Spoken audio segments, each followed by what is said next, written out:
Hola oyentes de Radio Sefarad, volvemos a comunicarnos con Alicia Benmergui para seguir recorriendo esta historia de las diásporas que venimos desplegando desde hace años y ahora ya nos acercamos a tiempos más contemporáneos y que están en la raíz del resurgimiento de un Estado judío. ¿Qué tal, Alicia? Bien, años, y bueno, vos tenés que pensar que hacer estas diásporas demoró más o menos 2500 años, por lo menos. Nosotros hace muchos años que está, pero no llegamos a 2500. No, Me parece gracioso. Bueno, sí, esto tiene que ver con unas historias mucho más cercanas a nosotros, con temas como los que nosotros hemos tocado, que es el tema de colonialismo e imperialismo, y esto está muy relacionado, yo no voy a hablar de colonialismo e imperialismo con respecto a Israel, sino que voy a hablar con lo que pasaba a mediados del siglo XIX. Me parece que es apropiado hablar de esto para explicar algunas cosas de lo que después les pasa a los judíos que vivían en el Iyur. Y yo el otro día conté de las cosas que hacían estos judíos sefaradíes que vivían ahí en Jerusalén, no solamente vivieron en Jerusalén, sino en estas 4 ciudades que eran santas. Y bueno, el tema es que hay que entenderlo. Era la enorme extensión de ese imperio otomano que abarcaba un territorio tan enorme y donde los judíos sefaradíes, cuando ellos conquistan lo que es lo que en ese momento se llamaba Palestina. Hay gente que le molesta que diga que es Palestina, pero en aquella época era Palestina. ¿Qué vas a hacer? Cuando conquistan, para los judíos que vivían en los territorios del Imperio Otomano, se hizo mucho más simple llegar. Tenían menos dificultades para atravesar esos territorios porque eso le pertenecía a un solo imperio. Y bueno, y entonces yo la vez pasada conté cómo los judíos empiezan a llegar, los sefaradíes sobre todo, gran parte, siempre los judíos iban ahí, también eso ya lo conté, porque en la creencia del judaísmo religioso está que cuando venga el Mesías, todos los que renacerán los muertos y formarán parte de su cortejo. Así que en general yo conté como los que no tenían cómo se iban a morir allá para ser enterrados ahí, cerca de Jerusalén, cerca de la puerta donde iba a salir el Mesías, y los que tenían y tienen también se hacen enterrar en Israel aún en la actualidad. No sé si esto es por una cuestión religiosa, por muchos de ellos, pero bueno, tiene que ver con ese lazo que tuvieron los judíos permanente con la tierra de Israel. Bueno, lo que quiero contar un poco y quiero explicar algunas cuestiones de lo que hablé el otro día, porque a mí me parece que nosotros no hablamos lo suficiente de lo que les pasaba a los judíos en el Imperio Otomano, de lo que pasó con las guerras de los países balcánicos, y hay mucha gente que ignora bastantes cosas sobre estos judíos sefaradíes, y cuando miro esta historia y la repaso me doy cuenta que en general los judíos hemos hecho diásporas de diásporas. Digamos, por ejemplo, yo te estoy hablando a vos en castellano y en este momento tengo más relación con la cultura que está ahí en España o algo así, o en casi todo este continente donde se habla castellano, que de donde vinieron mis abuelos. Mi abuela hablaba ruso, aunque en ese momento, que era la zona de asentamiento, de residencia, donde estaban obligados a vivir los judíos, en aquel momento era Ucrania. Yo no hablo ruso, me gusta el borsch y una serie de cosas, pero tengo muy poco que ver con esa cultura. Bueno, lo cierto es que con los sefaradíes fue aún mucho más compleja esta historia, porque estos judíos expulsados de España, que van buscando lugares donde poder vivir, van a residir en distintas regiones. Y con el transcurso de los siglos, se van a instalar en distintos lugares, entonces son diásporas de diásporas. Es una cosa muy interesante y bastante fascinante. Y yo lo que quiero contar en este caso es porque, por lo menos en mi caso personal, no tenía tan claro qué fue lo que les pasaba a los judíos que vivían en el Imperio Otomano. Estos judíos, la mayor parte de ellos de ascendencia sefaradí, porque digamos que los sefaradíes, y eso yo creo que ya lo dije en otras partes, estos judíos sefaradíes se imponían a los judíos que llegaban de otros lugares, porque bueno, habían sido los que habían vivido más antigua, por más años en España, en la península ibérica, su cultura, sus estipulaciones religiosas, sus normas y todo eso eran muy antiguas, y ellos estaban convencidos de su superioridad, en cierto modo la tenían, y se imponían a todos los otros grupos junto a los que se reunían. En cierto modo también lo hicieron con los judíos más antiguos del Asia Menor, que eran los judíos romañotas. Pero bueno, yo ya creo que conté una vez que también llegaron ahí a lo que después fue el Imperio Otomano, judíos que venían de judíos ashkenazim, y que bueno, hoy en día judíos sefaradíes tienen apellido ashkenazi, porque bueno, se adaptaron a los rituales sefaradíes, a las costumbres y a las normas, y bueno, hoy en día son sefaradíes. Bueno, lo que quiero contar es que lo que empieza a pasar para mediados, un poco principios y mediados del siglo XIX, es que el Imperio Otomano, ese inmenso imperio que tenía el ejército mejor equipado, que había conquistado una enorme cantidad de regiones, había entrado en una decadencia que ya comenzaba a ser casi irreversible. Y le pasaron varias cosas a la gente que vivía en este Imperio Otomano. Hay una parte de ellos que está mirando que estos sultanatos resultaba muy anticuado y decadente, entonces muchos, sobre todo lo que ejerció una enorme influencia sobre esto, sobre todo la gente más educada y más acomodada del Imperio Otomano, era la Revolución Francesa y también la masonería.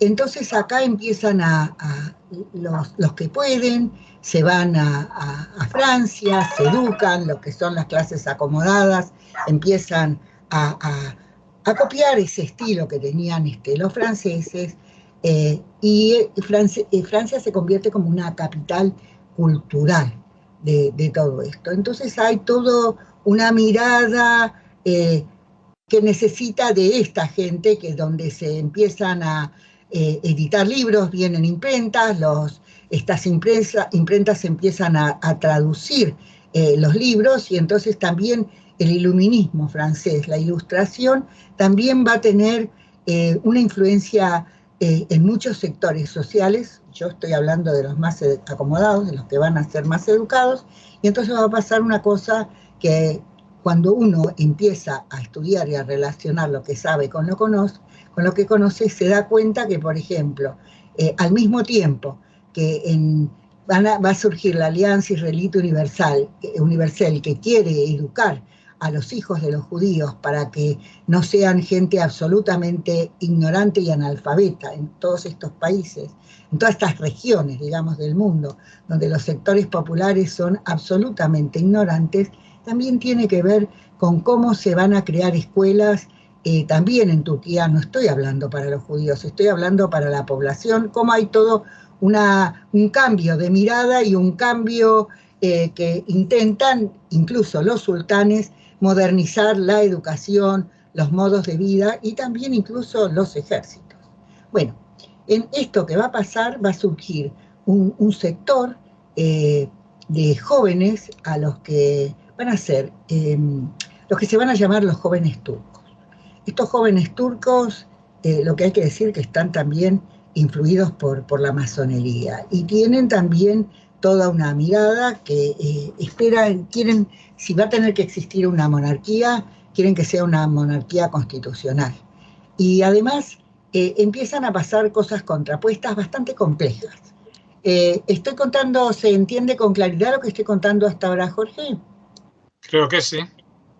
Bueno, porque lo que tengo para decir es que en este inmenso territorio que abarcaba el Imperio Otomano, lo que se empieza es a fragmentar la autoridad. Y en esa fragmentación de autoridad lo que empieza también es una degradación muy grande de, en cada lugar tiene su cónsulo, que gobiernan y que cobran coimas, y todo eso empieza toda una cuestión de degradación muy grande, de decadencia, que va a afectar mucho incluso a la autoridad de los sultanes ahí en la región. Entonces, va a haber en un momento dado donde va a haber un sultán que va a realizar una serie de reformas. Estas reformas se van a llamar las Tanzimat, y lo que hay que entender que pasaba y también en el Imperio Otomano es que había una multitud de pueblos diferentes, de grupos étnicos diferentes y de religiones diferentes. La vez pasada estaba explicándole a un grupo las enormes diferencias que existían entre las distintas religiones de los que estaban ahí viviendo. Y después me puse a pensar que entre los judíos pasaba lo mismo. Estaban estamos cuando empezamos ya a hablar de fines del siglo XIX y principios del XX, bueno, hay judíos ortodoxos, hay judíos sionistas. Entre el sionismo va a haber diferentes formas de sionismo. Entonces, si estamos hablando de la cantidad de diferencias que existen entre los propios judíos, entre los que son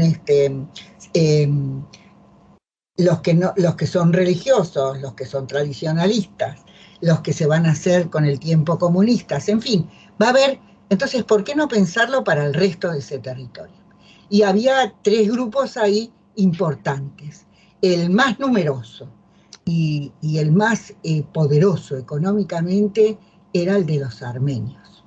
Después estaba el de los griegos, y los griegos eran, Grecia se inventa después, cuando se libera Grecia y empieza a crear su propio país, pero los griegos eran los descendientes del antiguo imperio bizantino, y eran, junto con los armenios, eran ortodoxos, de la religión ortodoxa, pero la ortodoxia tenía una cosa de nacionalidad. No eran lo mismo los ortodoxos armenios que los ortodoxos griegos, que los ortodoxos de distintas regiones. Y aparte de eso, bueno, estaban también católicos, había de todo en ese imperio. Y lo que van a hacer más o menos para 1940 va a ser un sultán cuyo nombre no recuerdo, va a centralizar el poder, le va a dar a cada grupo una especie de independencia para que se gobierne a sí mismo, pero que son las Tanzimat. Y en este caso, entonces cada grupo va a seguir con su propia lengua, pero van a tener que pagar impuestos más altos. Entonces pasan muchas cosas ahí. En estas cosas que pasan están estos jóvenes turcos que quieren un país más moderno, que quieren un país de gente educada, una monarquía constitucional. Hay algunos que quieren están influidos también por el liberalismo. Entonces, algunos una monarquía constitucional y otros directamente eliminar la monarquía, eliminar ese sultán, el sultanato y el califato, y hacer una república moderna. Todas esas cosas van a tener una enorme influencia sobre el resto de la población, pero sobre todo sobre los judíos. Los judíos, ahí había gente acomodada dentro de los judíos, y también había gente de gran fortuna, pero ya lo conté. Los más adinerados y los más numerosos eran los armenios. Y lo que empieza lentamente a introducirse algo ahí en el Imperio Otomano que antes no había existido, que es el nacionalismo. El nacionalismo es algo que surge también con la Revolución Francesa. Antes la gente eran súbditos del rey y el tema del nacionalismo no existía. El nacionalismo es una creación surge con el siglo XVIII, con la Revolución Francesa, donde los franceses empiezan a tener su himno, su bandera, su propio ejército, y ese concepto de nación, bueno, se va a extender a numerosos países del mundo, y Turquía no va a ser ajena a esta cuestión. Y además existe otro problema que tiene Turquía. Turquía tiene una población mayoritariamente musulmana. Así que los que no son musulmanes van a tener como en todos los países musulmanes, donde había pasado el estatuto de dhimmi. Y estos dhimmis pagan impuestos, y a veces estos impuestos son muy altos. Y la otra cosa que les va a pasar es que los que son dhimmis no forman parte del ejército otomano hasta que una medida va a cambiar eso, sobre todo en creo que en las guerras balcánicas, donde van a tener que integrarse y van a tener que hacer el servicio militar todos por igual. Entonces lo que les pasa a los que no son musulmanes es que van a tener que pagar unas sumas enormes para ser exceptuados del servicio militar, o si no, lo que les va a pasar es que tienen que formar cuadrillas, los llevan para hacer caminos, para servir para alimentar a los soldados. Tienen unas vidas extremadamente duras y difíciles. Y en esto que estoy contando no les pasa solo a los judíos, les pasa lo mismo a los armenios y les pasa lo mismo a los griegos. Y peor va a ser aún cuando surja este nacionalismo. Y cuando estoy hablando de los jóvenes turcos, voy a decir que entre los jóvenes turcos, por supuesto, había judíos. Y entre estos judíos lo que existe es un sentimiento de tratar de ayudar a los judíos que vivían ahí en ese momento, en lo que era Palestina en esa época, lo que era el Isyu. Y estos judíos en ese momento no sienten, hay tres que son famosos, uno que había hecho una fortuna inmensa, que es Carazo. Carazo tiene formas distintas de ser llamado, Carazo, hay según la forma que dicen que era de origen italiano, era de familia sefaradí también, hay otro de apellido Nahmías y hay otro de apellido ruso. Gran parte de ellos eran de lo que era Salónica. Salónica tuvo una población mayoritariamente sefaradí y bien educada y de buen nivel en general, porque los judíos se ocupaban de educar a estos jóvenes. Pero también hay otra cuestión. Hay muchos judíos que descienden de los denmes. Yo creo que había contado quiénes eran los denmes. Los denmes eran los falsos conversos del Shabbatai Tzvi, que eran aparentemente conversos al Islam, pero que seguían profesando el judaísmo en forma privada. Así que había toda una cosa que era muy simpática para la gente culta y educada, pero no tan bien vista para la mayor parte de la población, que era musulmana, que era eran campesinos, que eran atrasados y no tenían idea de qué es, de cómo va a ser este mundo moderno. Y entonces podría agregar, y entonces lo que dicen los textos, porque hay un montón de textos, que por ejemplo para Carazo, para Nahmías y para este ruso, no había ninguna contradicción entre simpatizar con el sionismo, porque eran simpatizantes sionistas, y ser patriotas turcos. Sentir que tenían, ser nacionalistas turcos. Ellos no veían la contradicción, bueno, porque lo que ellos pretendían era ayudar a que los sionistas pudieran establecerse y vivir ahí en el Isyu, en Jerusalén, sobre todo en las 4 ciudades que eran tan importantes para los judíos, que eran Sfat, Tiberias y Jerusalén y Hebrón. Hebrón, sí, Jerusalén, por supuesto, Hebrón. Y entonces, y querían, y además porque ahí vivían una gran parte de judíos sefaradíes, circulaban en ambas direcciones, iban, todo el mundo sabía que la capital del Imperio Otomano estaba ahí en Estambul, así que estos judíos sefaradíes circulaban con total libertad, pero lo que empieza es a producirse un rechazo muy grande a la aceptación de los judíos ashkenazim. Los judíos ashkenazim ya tenían sus tenían en la ciudad vieja de Jerusalén, tenían sus propias yeshivot, había distintas inmigraciones de los distintos lugares, cierto que eran religiosas, había una población bastante numerosa procedente de Persia, de Irán, de estos países que estaban en la ruta de la seda, la gente iba, de los yemenitas, había mucha gente, no, pero había una población judía establecida ahí. Y entonces yo creo que ya conté la historia de él, del barón de Montefiore, que se preocupa más allá de estos judíos adinerados, sefaradíes que ayudaron a establecerse y a comprar tierras a los judíos ashkenazim para que pudieran crear sus propias colonias.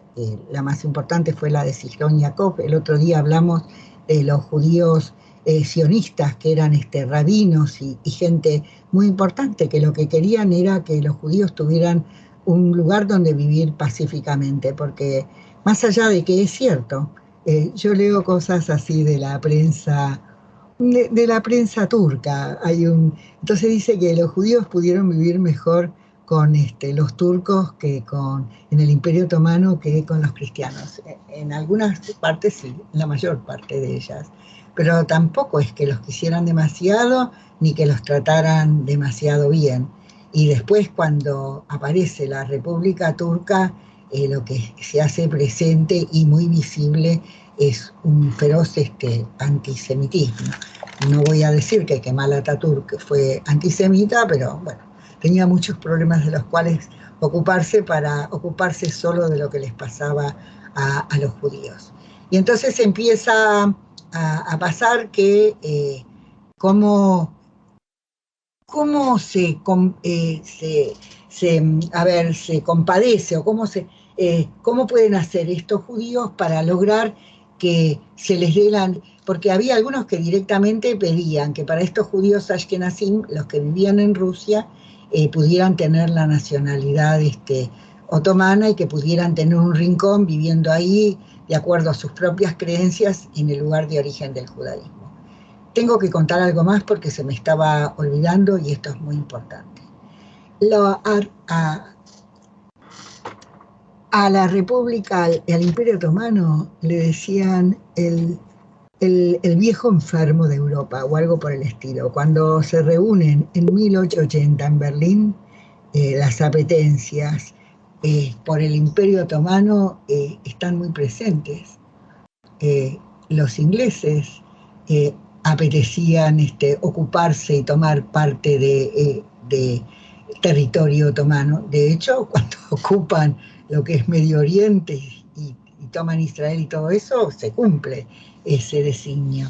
Los franceses, los alemanes, después de la caída de Francia, de la derrota que Francia tiene frente en 1870, donde son derrotados por los prusianos, la influencia francesa, que había sido muy grande y muy importante, donde todos los otomanos influyentes iban a París, decae.